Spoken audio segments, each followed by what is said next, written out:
Hello and welcome to Adventures in Neuropathology. I have a very special presentation for you all today.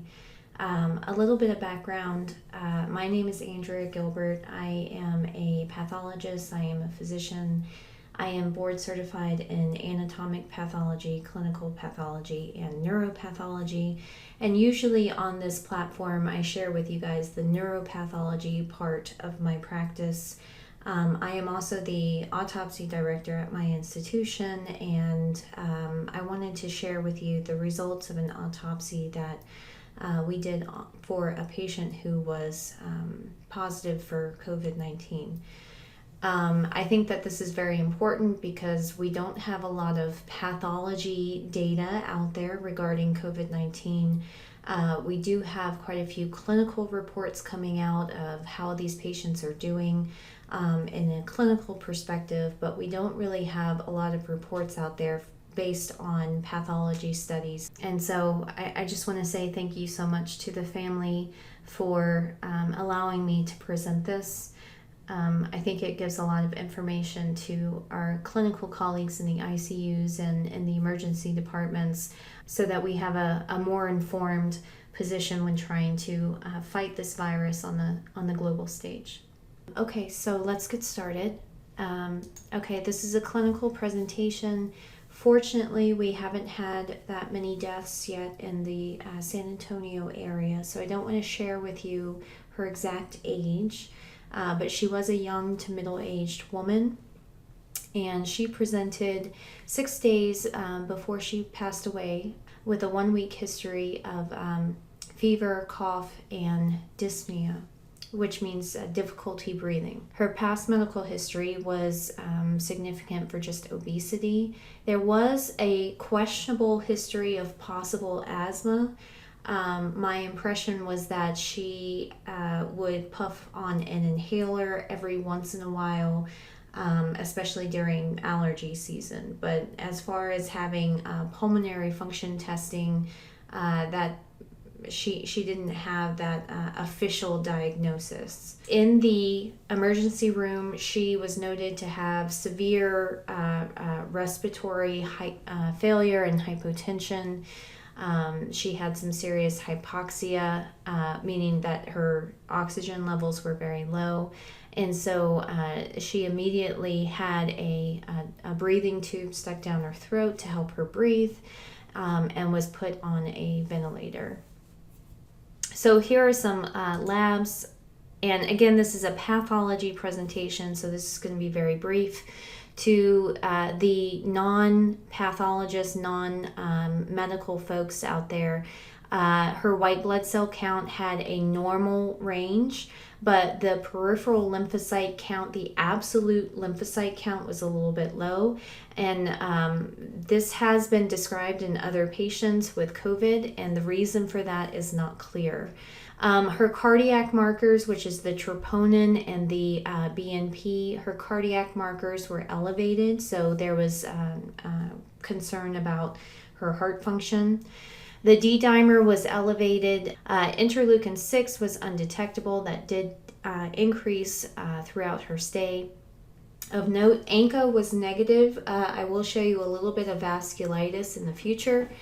Here in just a little bit, but ANCA was negative. She did have a positive ANA. For the non-medical folks, we see ANA in disease processes like SLE, lupus, and a few other things. So the meaning for this, as far as how much it was implicated in her disease process, that is unclear. But ultimately, throughout her medical admission, she was diagnosed with ARDS, which is acute respiratory distress, meaning you're having some severe difficulty breathing, requiring ventilation, requiring her to be on a ventilator. And this was believed to be secondary to COVID-19 infection. And she was positive for the COVID-19 virus, which is called the SARS-CoV-2 virus. She did have an NSTEMI. What that means is a myocardial infarction. She had not enough oxygen getting to the muscle tissues. She developed septic shock, cardiogenic shock, And she also had this reverse Takotsubo cardiomyopathy. Colloquially, this is called broken heart syndrome. It means that it's not an ischemic type cardiomyopathy. She also had shock liver, acute kidney injury, and then the possibility of SLE with a positive ANA. So this patient passed away and she had an autopsy done. For the non-medical folks out there, as part of an autopsy, what we do is we open the chest and we open the abdomen, and we look at the organs and looking at them with the naked eye. This is called the gross examination.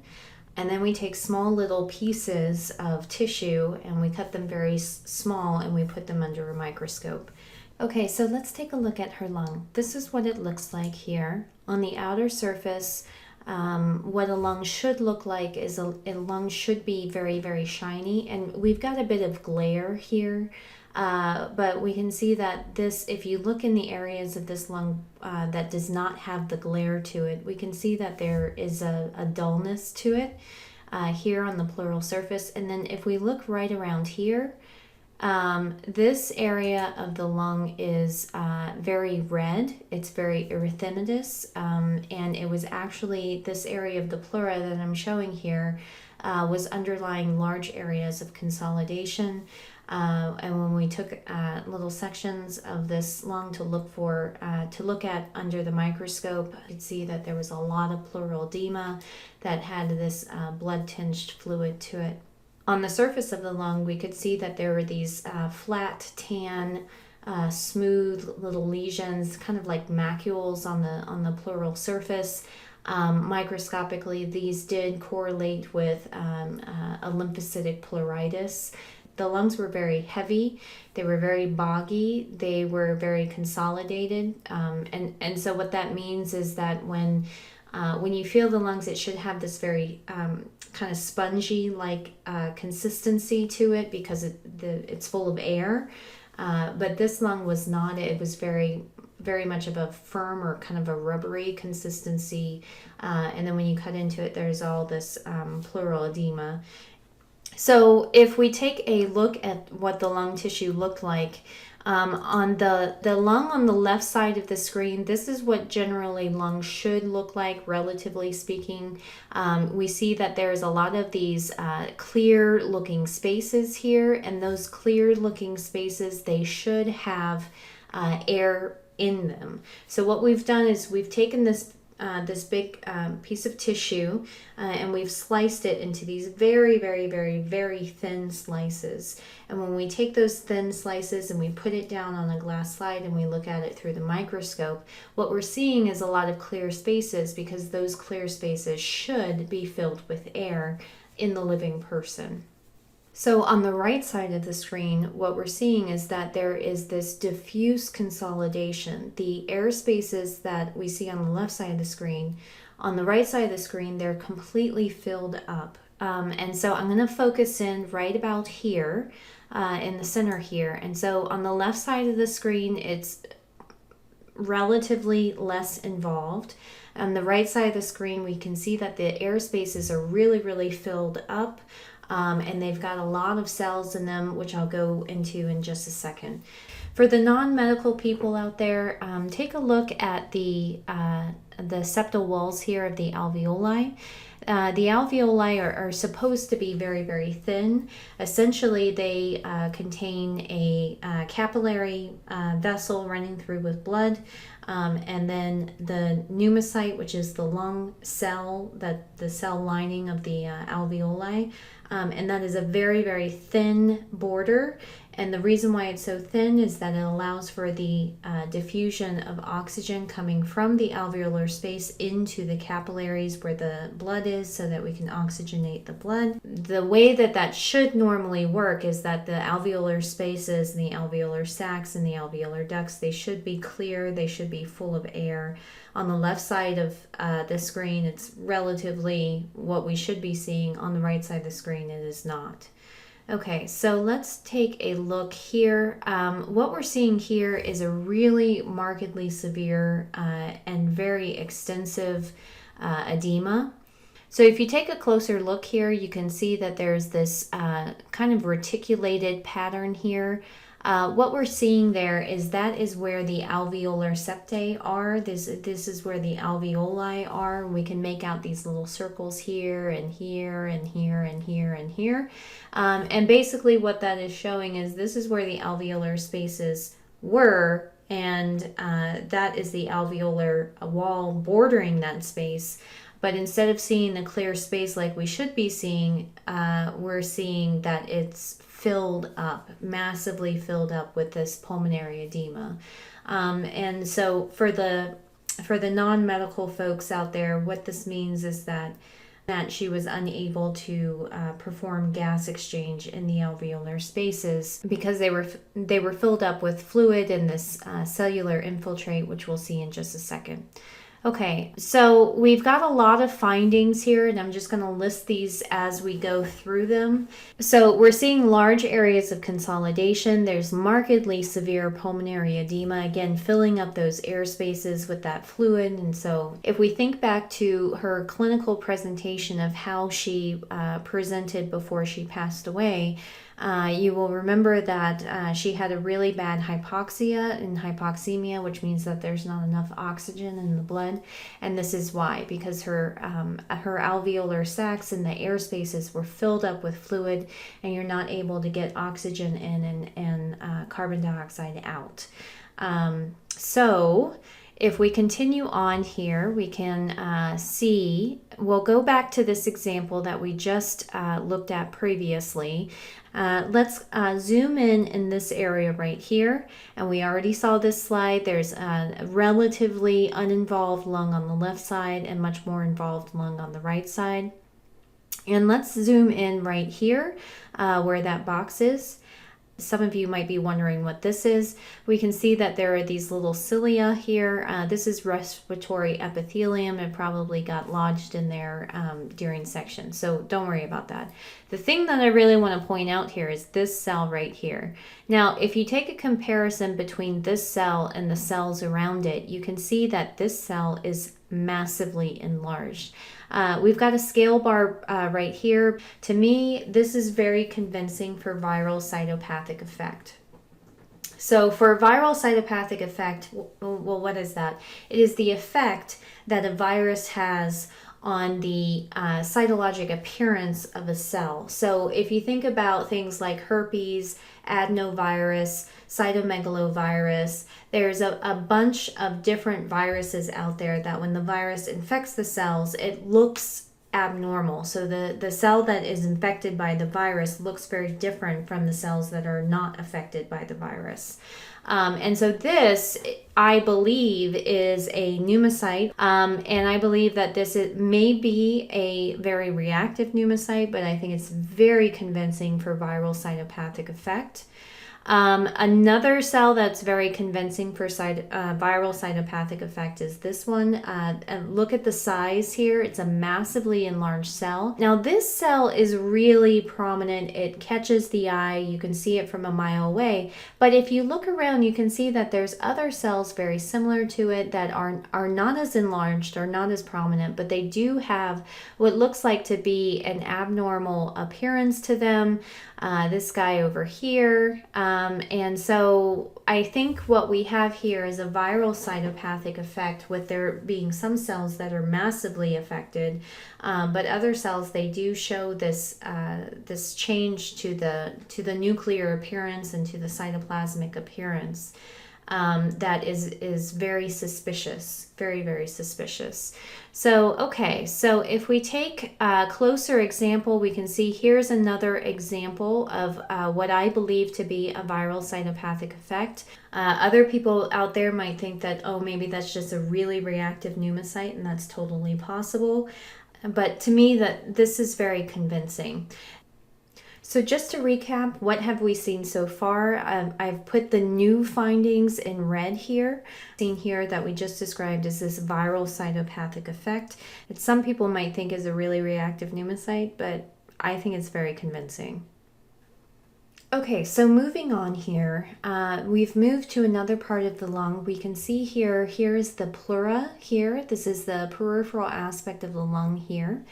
And I'm going to focus in just a little bit, but I want to show how on the bottom left-hand side of the screen, we can see that there's a lot of clear space. This is where the air is able to get into. And on the bottom right-hand part of the screen, we can see that there's really no spaces there, and those alveoli have been blocked up and are not able to do gas exchange. Here, let's take a focus in here, and let's take a closer look there. So what we can see here is this is a higher power image, and I've made an outline of the alveolar linings here. Okay, so this is where the alveolar wall is, these little black areas, so that everybody can see what I'm talking about. So if we take a look here, here's the little capillary. It's a little bit congested within the alveolar wall, and look at the pneumocytes that have come off of the alveolar wall. So this is kind of a desquamation type pattern. So for the non-medical folks out there, if you rub your hand up against your skin, you'll see it gets really ashy because there's little skin cells that are falling off. That's called desquamation.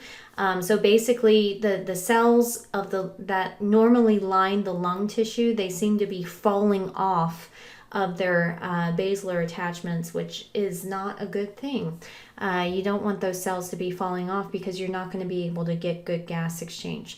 So in this area, we actually have air within this area, within the alveolar spaces, but there's no gas exchange going on here because the cells have come off of their basilar attachment. So here is where the alveolar wall should be. And then here is where the pneumocytes are. So basically what I'm saying here is that the large areas of the lung were filled up with this fluid, this pulmonary edema. And then even in the areas of lung that were able to get air into them, you're not able to get gas exchange because of this desquamative type pattern that we're seeing with the pneumocytes that seem to be falling off of their alveolar walls. And as we go through here, if you take a look at the nuclear features of these cells, we can see that some of these cells, they have these very eosinophilic nuclei that are very suspicious for viral cytopathic effect. Okay, so if we move forward, we can see in a higher power view that these pneumocytes were disassociating from the alveolar wall, and they form these syncytial aggregates. If you look through the medical literature of the very few autopsy cases that have been reported for the current novel coronavirus that we're seeing today, and then you also look at the literature for the SARS virus, we can see that there are these multinucleated giant cells that have been reported in the literature. Multinucleated giant cells, when you typically see that, you typically think about TB, fungus, foreign body reaction, sarcoid, etc., but I don't think that's any of the processes that we're seeing here. In my opinion, what has been reported as multinucleated giant cells are actually these syncytial groups of pneumocytes that have been desquamated or come off of the alveolar wall. And if we look further, if we look a little bit closer, some of these are very suspicious for a viral cytopathic effect. If we correlate our lung findings that we've seen thus far, the areas that are listed in white, we've already talked about. The areas that are listed in red, these are our new findings that we're discussing. So the pneumocyte desquamation or sloughing off, where the lining of the lung alveoli are just kind of coming off in droves, kind of like in a DIP sort of pattern, but not really. And then the multinucleated giant cell-like aggregations, which I believe are just these sloughed pneumocytes that form these syncytial groups. What we were also seeing was bona fide hyaline membrane. So this is a characteristic feature of diffuse alveolar damage. Also notice that we've got a ton of inflammatory cells here and here and here and here. And so this is a characteristic of diffuse alveolar damage, where we get the formation of these hyaline membranes that line the alveolar spaces. And of course, you can't get any gas exchange through these hyaline membranes. So that kind of worsens the picture. Here's another example of the hyaline membranes, and it's this very eosinophilic, kind of dense looking material that lines the alveolar walls.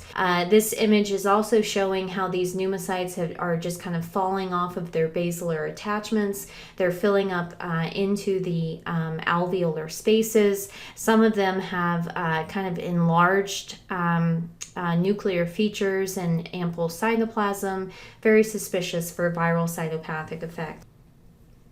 This is alveolar fibrin, and again, this was a very prominent finding throughout the lung, this amorphous pink material. There were quite a few areas that were looking like maybe it was hyaline membranes versus fibrin deposition, and it was a little bit hard to tell which was which.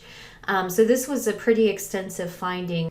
All right, so basically what we were seeing is conducive or congruent with what is so far reported in the literature. This is just another example showing that there is edema here. Here's the hyaline membranes associated with diffuse alveolar damage. And I'd like to take a moment just to point out the massive amount of inflammatory cells. So to the medical folks out here, all of these little purple dots here, this is all inflammatory cells. So this is a very extensive inflammatory process. So when we think about inflammation in the lung, if you see a whole bunch of neutrophils in the lung, then we call that an acute pneumonia, and that's usually associated with bacteria and things like that. For pneumonias that have a lot of lymphocytic infiltration, which is what we see here, the lymphocytic infiltration goes along more with a viral pneumonia. And so that's what we have here. So far, what we've been seeing is very consistent with a viral pneumonia.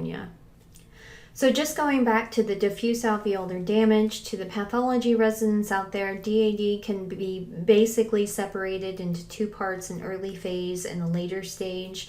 The early phase is called the exudative stage because you get these edema and the fibrinous exudates that we've just been talking about. The later stage is called a proliferative phase or organizing phase, and then a fibrosing stage. So in this, and these are not completely black and white, it's a spectrum. So what we're seeing here is the early stage of diffuse alveolar damage with these hyaline membranes and the fibrinous exudates and lots of edema. And then in the later stages, you'll start to get organization, proliferation, and fibrosis. Now, we don't have any fibrosis here, but we do have a few areas that had increased mitoses, i.e. proliferation, and things like that. So I think we're starting to move into the organizing phase, but this, for the vast majority, this patient was kind of in the early stages of the proliferative phase and very much in the exudative stage. Again, we can see these kind of multinucleated giant cell-like groups of the pneumocytes. Here is a nice alveolar wall here, and all of the pneumocytes are just kind of falling off. And these pneumocytes, they're much thicker. They have this reactive appearance. So basically what I'm saying here is that there is a really bad viral type pneumonia, and even though there were some parts of her lungs that were aerated, they weren't getting good gas exchange because of the damage to the pneumocytes that we were seeing. Okay, so what are our lung findings so far? We had the hyaline membranes, which is very, very characteristic of the diffuse alveolar damage.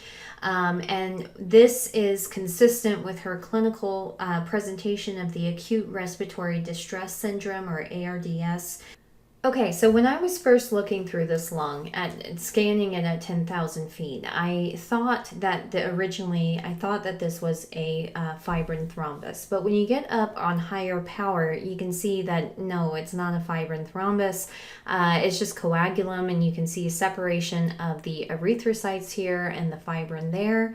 So, to the pathologists in the group, if you're looking at these things from 10,000 feet, before you start calling microthrombi, please go in and take a closer look. I know that sounds obvious, but please do that. Okay, and then to the clinicians in the group, there have been some very convincing reports of a possible coagulopathy type situation associated with a prothrombotic propensity of these patients forming clots and things like that. So, as far as whether or not microthrombi are present in COVID-19 patients, I think the jury is still out. I didn't see any in this autopsy case, but that's not to say that it's not present in other patients. So I would offer a word of caution to the clinicians out there who are managing these patients. As you all know, fibrinolytic therapy is not an innocuous thing, and it does have its risks. So before administering that, you just got to take it in context of what's going on with your patient. So I do want to make a note, though, that anytime you have a diffuse alveolar damage type situation with acute lung injury, that in and of itself can cause fibrin thrombi to form. So you can always get a little bit of microthrombi anytime you have a diffuse alveolar damage situation with acute lung injury. And so you have to take that with a grain of salt. If you're only seeing microthrombi within the lung tissue, that doesn't necessarily mean that it's a prothrombotic systemic situation there. So that's something to be taken into account. Okay, so this is an extensive evaluation of the lung findings. Here we just have the lung parenchymal findings.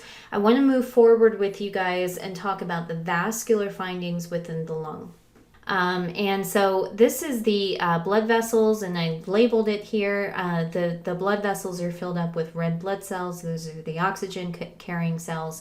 But notice on the periphery of these blood cells, the periphery of the blood vessels, we can see that there is a somewhat of a concentration of these little purple dots, which are lymphocytes and other inflammatory cells. And so this is a perivascular distribution. So if we look at another section here, we can see that, again, I've labeled the vessels here, and we can see that there's a little bit of an accentuation of the inflammatory cells right around the blood vessels. So this is a perivascular distribution, a lymphocytic perivascular infiltrate. And in some areas, it really starts to look like vasculitis. And so we can see here that the perivascular inflammatory infiltrate. And what we can appreciate here on higher power is how these inflammatory cells, they look like they're really extending through the wall. Now, I wasn't seeing anything that looked like fibrinoid necrosis, which would be a slam dunk vasculitis. But I think it is pretty convincing where we have these perivascular lymphocytes, and some of them look like they're really starting to go through the walls here. And so this is on higher power. If we look on lower power, we can see that, and I've circled this for the non-medical folks, but we can see on lower power, we can see how the blood vessels here and here and here and here are surrounded by these little purple dots, which are the lymphocytes, the inflammatory cells. And so we've got this pretty prominent perivascular lymphocytic infiltrate. We can see the exact same thing here, and I've circled these for you. This perivascular lymphocytic infiltrate in an area of the lung that's a little bit more aerated than what we were seeing in other areas. In addition, we can also see lymphocytes, inflammatory cells within the pleura, and this corresponds to what we were seeing on the gross examination with the little flat tan macule-like lesions on the gross surface. Okay, so in addition to everything that we've just talked about, there were large areas of pulmonary infarction. And so basically what we can see here is that there are these really consolidated areas that are not aerated. They don't have any air in them. And this tissue has died. So we've got a pulmonary infarction. If you look up close, there is necrosis there, and so we've got a necrotizing infarction with hemorrhage, in addition to what I believe to be is a vasculitis, a lymphocytic vasculitis, with a very prominent and very extensive perivascular lymphocytic cuffing. I don't think that this has been described in other COVID-19 patients. In addition of note, she did have a positive ANA, so I don't know what exactly that means as far as relating that to this vasculitis here. Her ANCA was negative. Is it possible that maybe there might be an autoimmune sort of situation here? I'm not sure. So the lung findings were really, really extensive and very severe.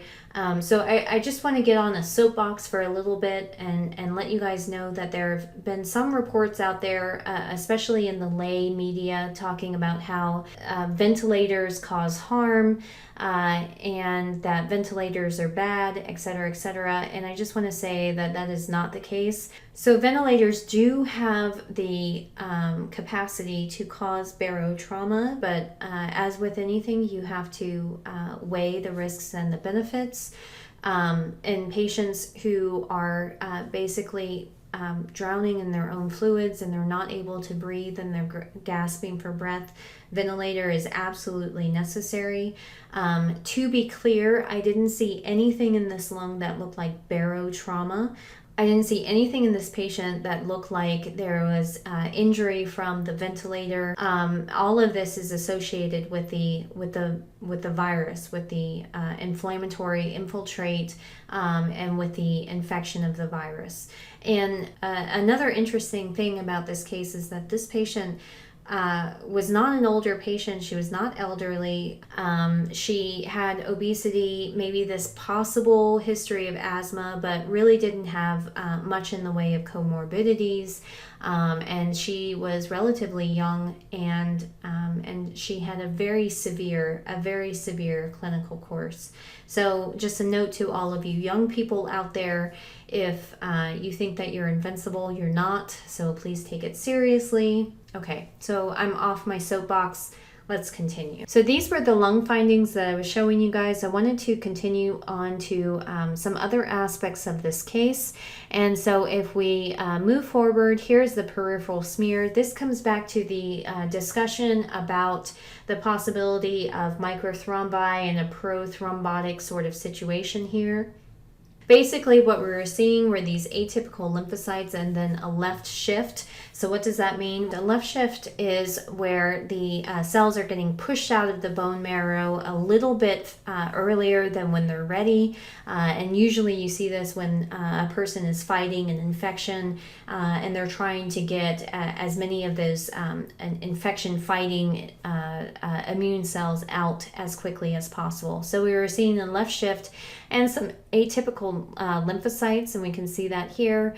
So basically what I wanted to point out is that this blood smear is really not all that super exciting. There's some atypical lymphocytes and a left shift, but for the most part, we weren't seeing anything that looked like thrombosis. We weren't seeing schistocytes. We weren't seeing DIC. We weren't seeing anything like that. So, all right. And so there's some more. Okay. Now we get into the heart. Okay, so I will remind you that this patient had a reverse Takotsubo cardiomyopathy. She had a severe hypokinesis of part of the wall of her heart, and so that means that the heart was not able to beat properly, and to the point where there was actually quite the question of whether or not this represented a viral myocarditis. So I wanted to show with you the heart findings here. These are the coronary vessels. We can see that the coronary vessels are really clear. They're wide open, widely patent, and so whatever cardiomyopathic issues that she was having was not due to an ischemic type injury. And on cut section, the heart looked pretty good. There was a little bit of a staining here, but that wasn't anything microscopically. And then here, what we have is a little bit of formalin fixation artifact. But for the most part, she didn't have any areas of ischemic looking injury. The right ventricle is a little bit dilated. She did have a lot going on in her lungs, and so the right ventricle pumps blood to the lungs. So if you've got a lot of increased pressure in the lungs, that can cause a backup in the right ventricle, so it's not able to pump blood out as well. But for the most part, the gross impression of the heart was not all that, it wasn't that bad. This was really interesting though.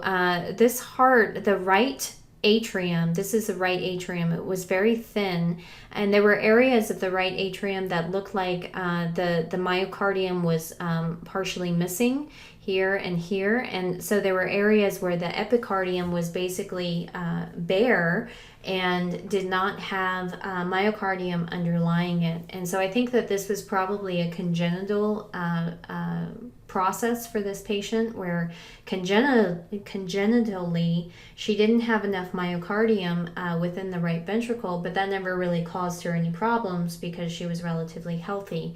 But when you have a severe lung injury and a severe lung involvement, that right atrium would not be able to contract as well as it should have.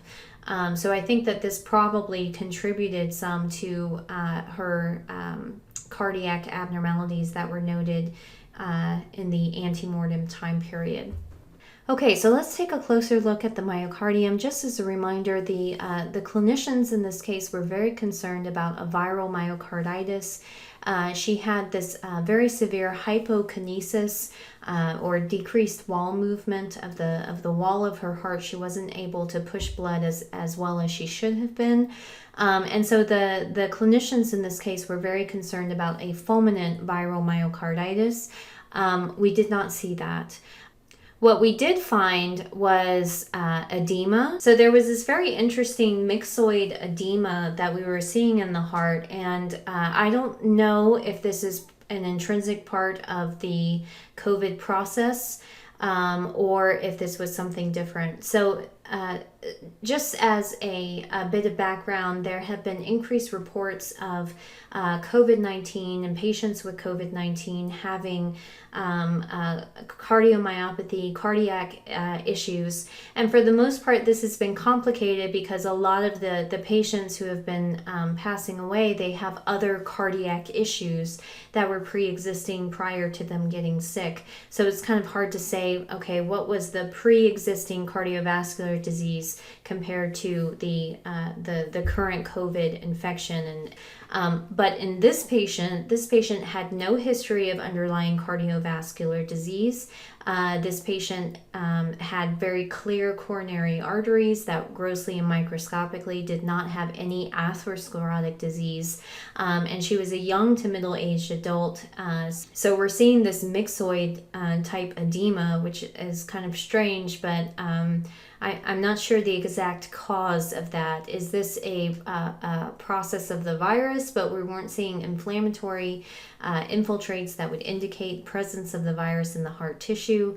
Perhaps maybe this might be due to the hydroxychloroquine that she received when she had about a week of it. So let me take a moment to get on my little soapbox about hydroxychloroquine.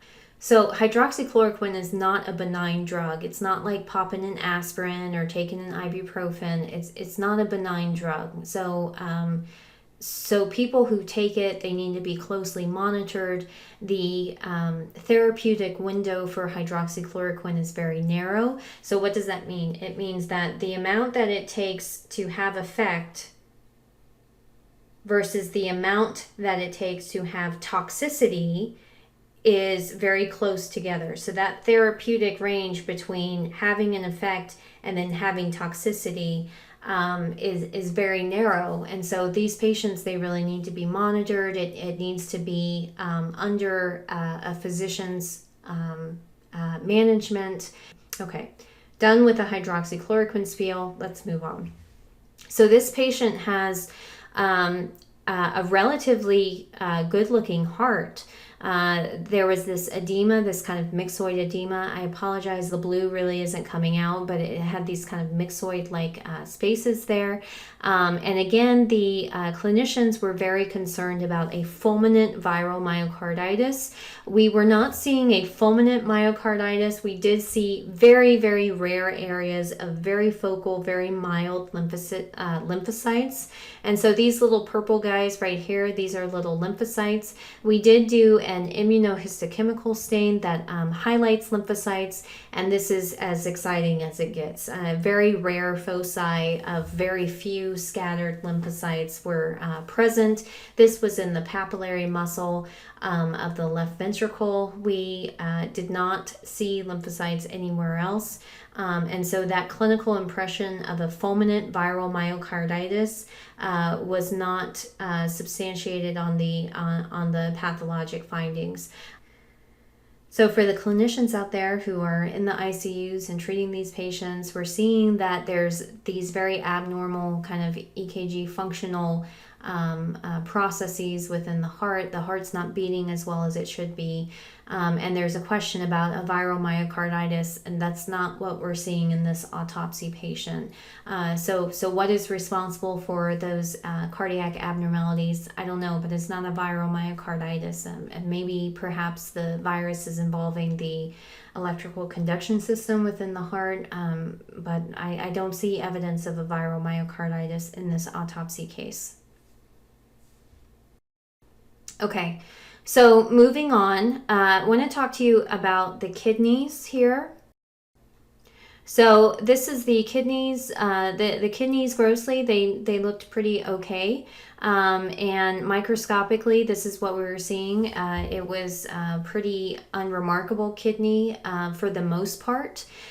So just a brief review. These are the glomeruli here.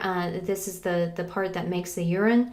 And it has a normal size, normal cellularity, normal architecture. Okay, and so for this patient, she did have elevated creatinine that was going up throughout the hospital course. And so there was a concern for acute kidney injury. And looking through the remainder of this kidney and browsing through, we saw a lot of autolytic change, and this is what autolysis in the kidney looks like, where there's basically this kind of degradation of the tissue here. And what autolysis means is that after a person passes away, the membranes start to lose their structure, the cells, they start to degrade, and that's basically what autolysis is. But what was very interesting was in focal areas, we could see evidence of acute tubular injury. And so what we were seeing was these cells, the tubule cells. So here are the tubule cells here, and here, and here, and here, okay? And these tubule cells, we start to get this proteinaceous material, the TAM horsefall protein within the tubule lumen. We're also starting to get granular casts within the tubular lumen, and then here's this necrotic debris within the tubules. Basically, we were seeing this very focal acute tubular necrosis, which would explain the clinical impression of acute kidney injury. There have been reports out there showing that patients are having kidney disease. Sometimes the kidney disease gets worse even after the pulmonary disease gets better. So I think the jury's still out there on this one. I mean, I could hypothesize that she did have a very severe hypoxia due to her very severe lung injury, and so maybe the severe hypoxia might be responsible for this acute tubular necrosis. That's possible, but I didn't see anything that looked like a primary infection inflammatory disorder here. I didn't see anything that looked like a viral nephritis or an interstitial nephritis, anything like that. All right, so that completes the tour of this autopsy case. Again, I want to say thank you so much to the family for allowing me to present this case. I think that it has the potential to teach us a lot about what's going on with the COVID-19 virus, and what are the pathologic effects of this virus. Again, we've had a lot of clinical reports coming out talking about what they're seeing in patients in ICUs and emergency rooms, but I think it gives a lot of information to us if we can look at the pathology and see what's going on in the pathogenesis of this disease. So that completes our discussion. This is autopsy findings. I also present neuropathology findings on Adventures in Neuropathology. If you found this video educational and you think that it helped and you learned something, please feel free to subscribe. You can check us out on our website, Adventures in Neuropathology. We're also on Facebook, Instagram, and Twitter. Okay, so that's the longest video that I've ever made before. Sorry about the length, but I think it's important to present these findings so people know what we're dealing with. So that's it. Join us next time on Adventures in Neuropathology. Thanks.